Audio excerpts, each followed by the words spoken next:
मान सोचे दादा हजरत को इबारत थी। हाँ, बिस्मिल्लाहिर्रहमानिर्रहीम। अल्हम्दुलिल्लाह। असल इबारत बांधे खबर रवाना था। असल इबारत बिल्कुल सरीह अगा जब पेशको मा मौलाना साहब चले दागे नमक खड़े और बार वही गुमराह टकी दा गुमराह फतवा पे लगावा तो दा शेखुल इस्लाम अहमद शिहाबुद्दीन इब्न हजर अल-हैतमी अल-मक्की الفتاوى الحديثية ده فأجاب بقوله ابن تيمية عبد خذله الله وأضله وأعماه وأصمه وأذله مولانا سيد دارمان من ذلك استام ده من ندري ما خطا ذلك لنا ما خطا ذلك لنا بل مولانا سيد بار ده خبر بنا كده واسه مولانا سيد بار ده خبر بنا شاغه وجده دغه کافر وي مولانا صاحب ما وتا ته حواله هغه خو چې څوک د جهاد انکار کوي هغه کافر دی مولانا هم د جهاد انکار کوي هغه خو چې څوک د حد انکار کوي هغه کافر دی مولانا هم د حد انکار کوي مولانا صاحب دی مولانا خو څه یو هدي او ترتیبي یو د دې هغه څه په حواله خجي مخکې مولانا صاحب تمام خبر وکړه چې دا خبر صرف ما کړی د نور علماء کړی دا په باغی ما غنه حواله پیش کی چې ډیر کړی دا ما دا خبر ثابت کا چې د تبیه سے د عبارتونه چې هغه عالم تسوی قدیم وي ما ته متوجه شوی سي عالم تسوی قدیم بنو اوي مولانا صاحب یو عبارت هم د دې په تردید کې صریح پیش نه چې هغه عالم تسوی یا قدیم بنو عنوي قدیم بنو عنوي چې بالکل صریح عبارت څنګه چې ما صریح عبارت پیش کړ ټیک ده کنه بل خبره دا ده چې الدرر الکاملی په حواله سره وزدا خبره وکما چې د تبیه سے چا دې خبره کوي نو دا د ابن حجر سے کتاب دی نو دا وګوره جناب وافترق الناس فيه شيعا فمنهم من نسبه الى التجسيم لما ذكر في العقيده الحمويه عقيده حمويه خبر کومه عقيده حمويه کې به عبارت بیا وافترق الناس فيه شيعا خلق پکې مختلف فرقې شوي ډلې شوي فمنهم من نسبه الى التجسيم یو ډله تجسیم طرف ته هم څه کوي منسوب کوي لما ذكر في العقيده الحمويه والواسطيه ذکر خبره د عقیده حمويه واسطيه نه بس خراب شوی دا خبره حافظ ابن حجر سے هم کوي او دا خبره بالکل په شروع کې کوي جناب والا وانه مستوي على العرش بذاته سوي مخوي من ذلك كقوله أن اليد والقدم والساق والوجه صفات حقيقية لله تعالى وأنه مستو على العرش بذاته فقيل له يلزم من ذلك التحيز والانقسام وغير ذلك آخره مجموع الفتاوى ابن تیمیہ رحمت اللہ علیہ نما حوالہ پیش کا چې هغه د فوقیت حسی قائل دی او تا د فوقیت حسی په قائل باندې د کفر فتوا په ابن تیمیہ سے د عبارت نه پیش کړه حل تر واسه اوس دا وره جناب والا ابن تیمیہ سے د دې قائل دی چې الله تعالی د عرش د بر ناس دی العیاذ بالله او د الله تعالی ثقل دی ثقل او د فرشتو د الله تعالی د ثقل د محسوسي ثم رفع العرش فاستوى عليه فما في السماوات سماء إلا لها أطيط كأطيط الرحل العلا في أول ما يرتحل من ثقل الجبار فوقهن ده الثقل الله تعالى رسابت كده أو ده بيان تلبيس الجهمية ده جلد نمبر 3 ده صفحة نمبر 268 لجنا دائما من ثقل الجبار فوقهن جي أطيط ثابت كده حضرت سره دې سره استدلال وکړه دا جواب په مال مناظر راکې دا چې اختیار نشته من ثقل الجبار فوقهن زما استدلال د ثقل الذي چې الله تعالی له ثقل ثابت کړي زما استدلال دې ټیم سره وشو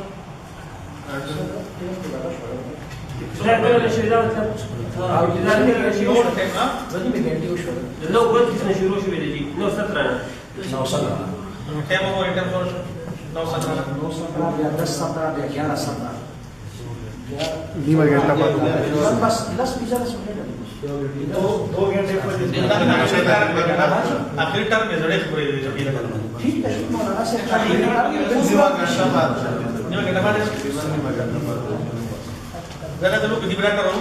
ahí yo creo que explica lo que hay जब सब कोना ذکر کوي او د په خیر په یګر اتفاق سره با یو د تاسو وخت په سماره اداره چې کوم ټیم متعین شي هغه ټایم به صحیح دی دا بیا موږ چیرې پاتې کیږي نو زموږ باندې څه خبره راشي چې د لارې چې کوم نه ختمي بنا خصوصا کنه د ایسا د لارې په میدان روان دي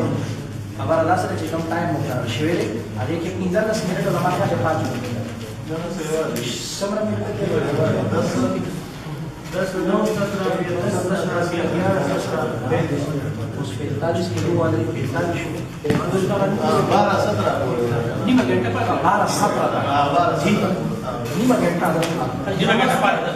شروع کی بسم الله الرحمن الرحیم دا خبره کول غواړم چې ما ابن تیمیه صاحب لا جهاد ثابت کړ دا غد عباراتونه دا هیڅ جواب ملاو نشم د نور علماونو می تاییدات پیش کړل دا هیڅ جواب ملاو نشم نه د جهاد سره او اخرینه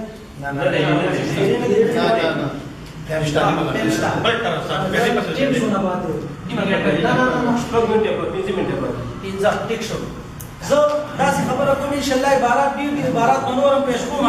دا الرد الوافر خبر حکم دا الرد الوافر کتاب ډېر پیش کیږي منجمه المجسمه باندې دا کتاب د منجمه المجسمه په تردید کې لیکل شوی د منجمه المجسمه علاء الدین بخاری سے درم ماشاءالله اعظم مولانا سے خپل کتاب کې امام علامه لقب ورکړی علاء الدین بخاری سے ماشاءالله منجمه المجسمه په تردید کې دا کتاب لیکل شوی دی او منجمه المجسمه کې هغه شیخ الاسلام باندې کافر ویل شوی دی بهرحال نو د دې ټول کتاب موضوع دا چې څوک دا وایي چې چا ورته شیخ الاسلام وویل نو هغه به کافر دا خبره غلطه ده باقي په منجمه المجسمه کې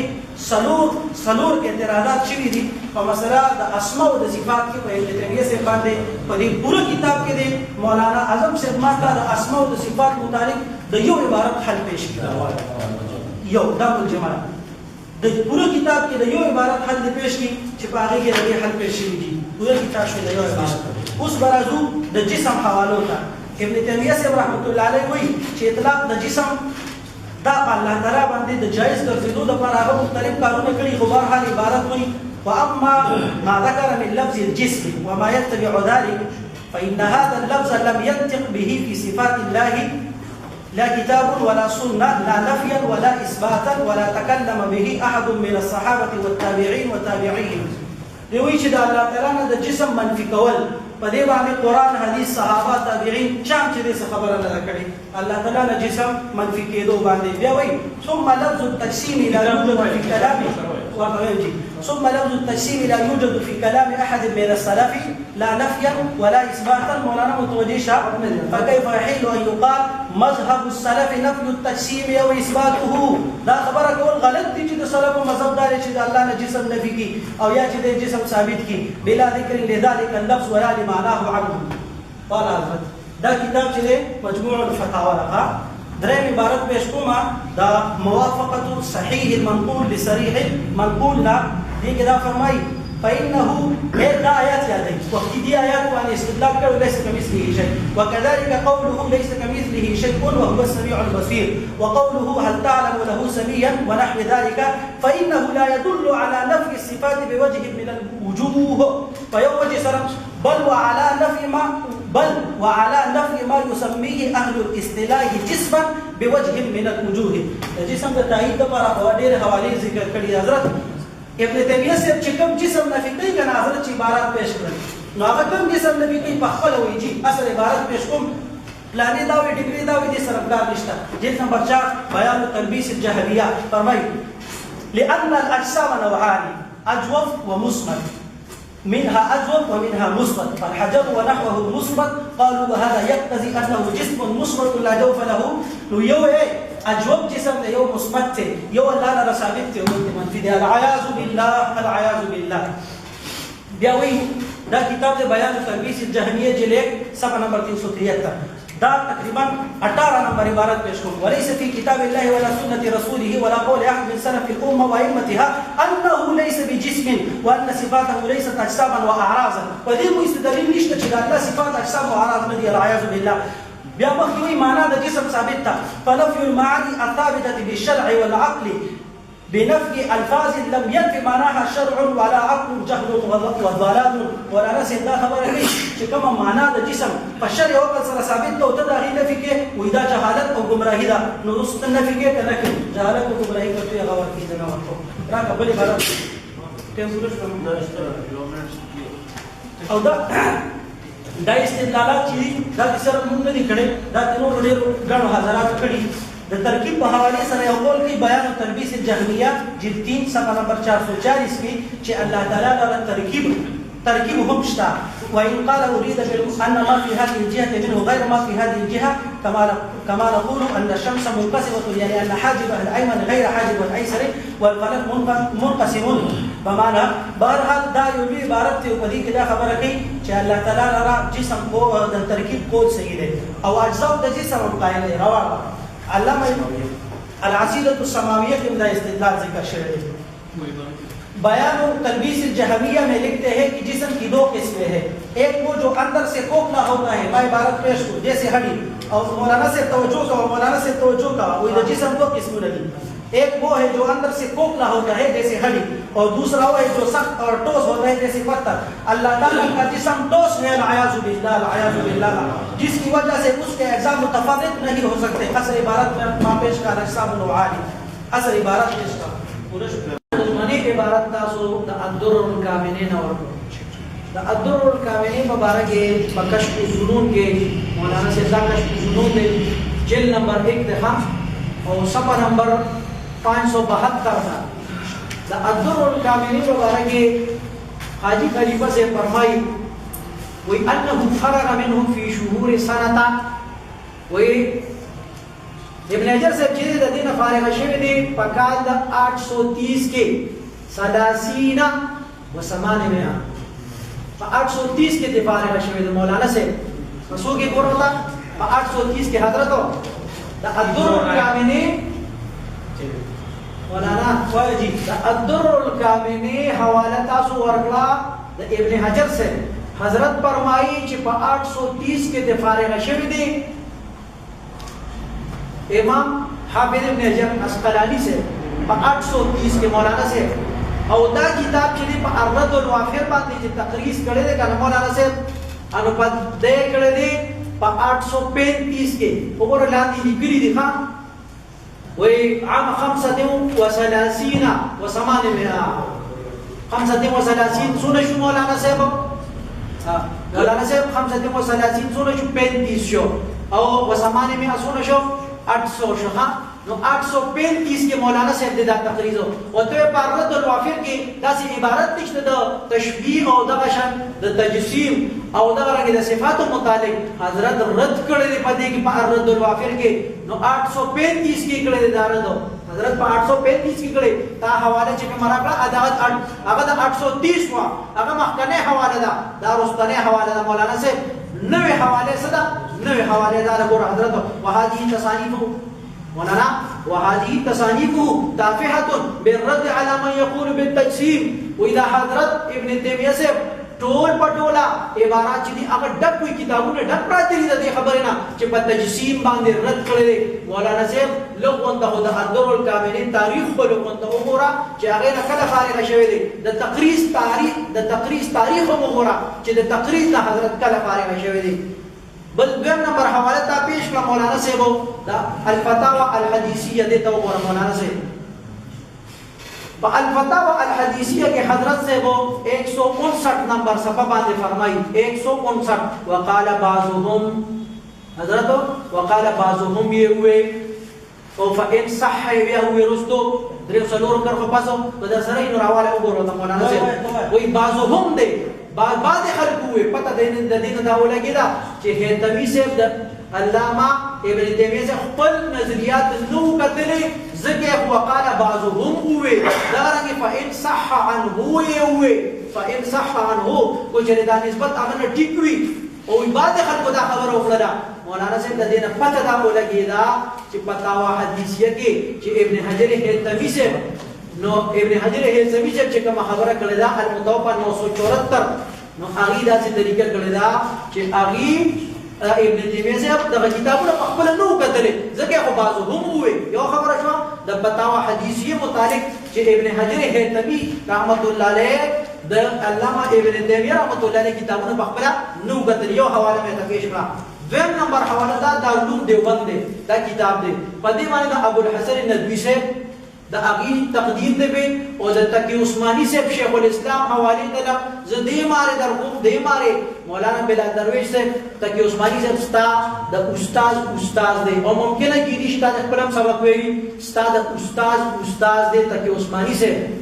باقي غرا سره اتفاق وکا دې ماره حواله د تقی عثماني صاحب درغوم هغه بالکل تداغي جواب نه کې د استاد خبره کومه نه کنه دا راکې د ډاکټر شیر علي شاه صاحب حواله د لاري درغوم هغه استاد ممکنه دا د خپل سبق ویلي دا دارالعلوم دیوبند کتاب دی په دې کې دا حضرت دا فرمایي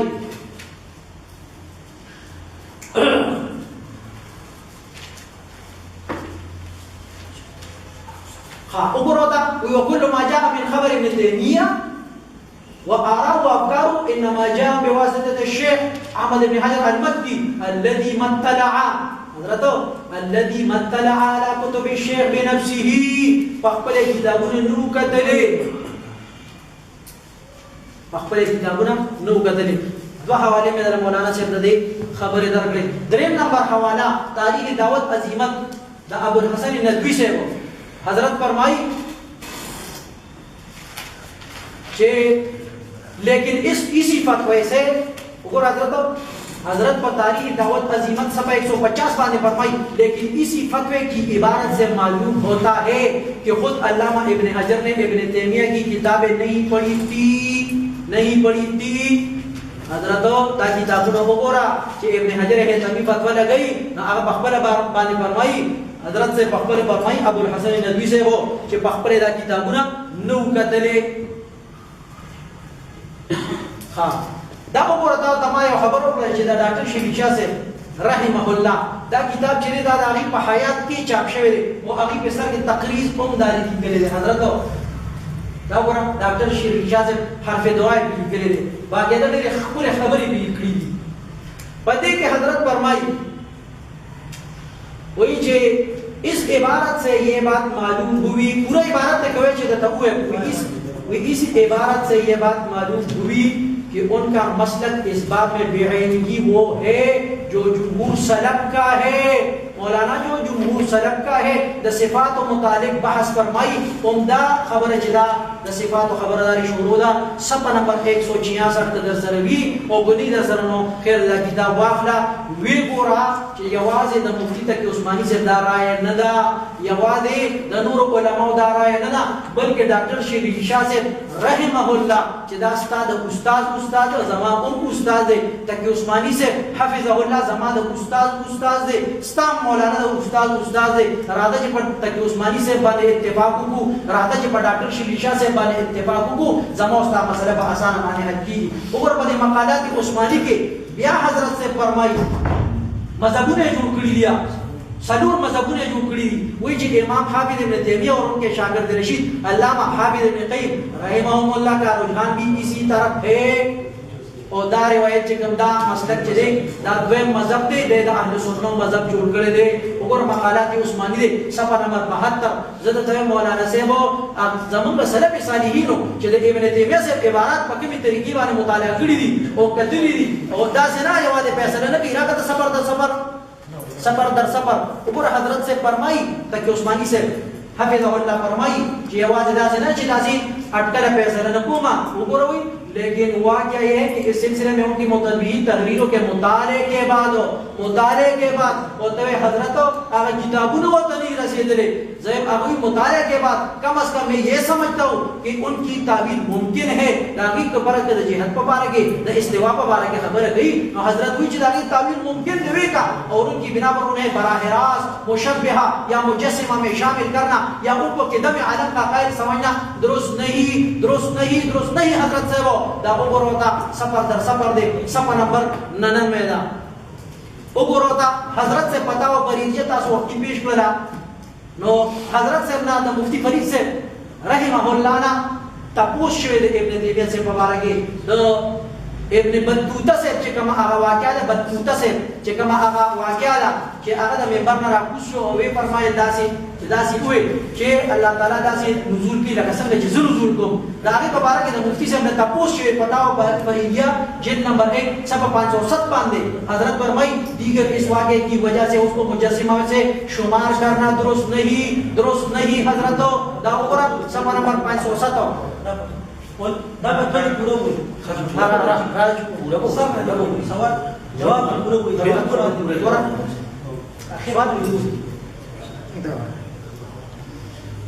وګوره حضرتو جواب الجواب پورا شروع نہ حضرت فرمائی تاریخ میں تحریر شدہ واقعات جو اور ہوتے ہیں خیال رکھوا بسا اوقات ان کے ساتھ اسانید مذکور نہیں ہوتے اور کبھی ان کے اسانید معلول اور ضعیف ہوتے ہیں اور کبھی یہ حکومت کے تملک یا سیاسی آراز پر مشتمل ہوتے ہیں پس کتب تاریخ کی وجہ سے کسی پر بدظن ہونا یا نیک ظن ہونا جزم اور یقین کے مرتبہ میں قابل اعتراض ہے بہرحال ابن تیمیہ کو مجسمہ سے حضرت دیگر علماء نے بھی شمار کیا ہے ورگا فلیراجع الى شروع شرح العقائد النسفیہ حضرت دبل حوالہ ورگا پلرا رائے سے پیش گئی دیگر حضرت دیگر اس واقعہ کی وجہ سے اس کو اس واقعہ کی وجہ سے اس کو مجسمہ سے شمار کرنا درست نہیں اما اولا نوٹ ابن تیمیہ سے بہت سے اصول و فروع مروی ہے جو کہ مردود ہے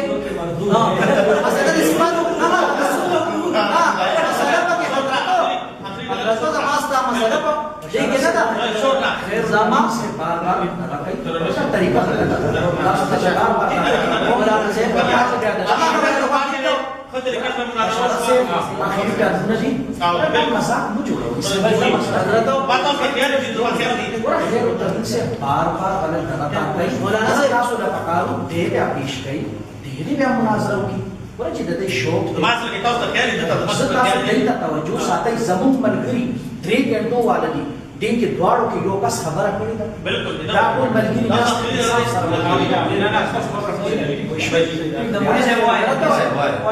حضرت صاحب دا پتا و فریدیه دا ما دیګه د اصول او د فروع خبره دا مو استا مسله هغه خاص د جهاد صفات او مسله دا او مولانا صاحب بس اخیره خبره دا کومه چې پدې کې نه بس اخیره خبره راغله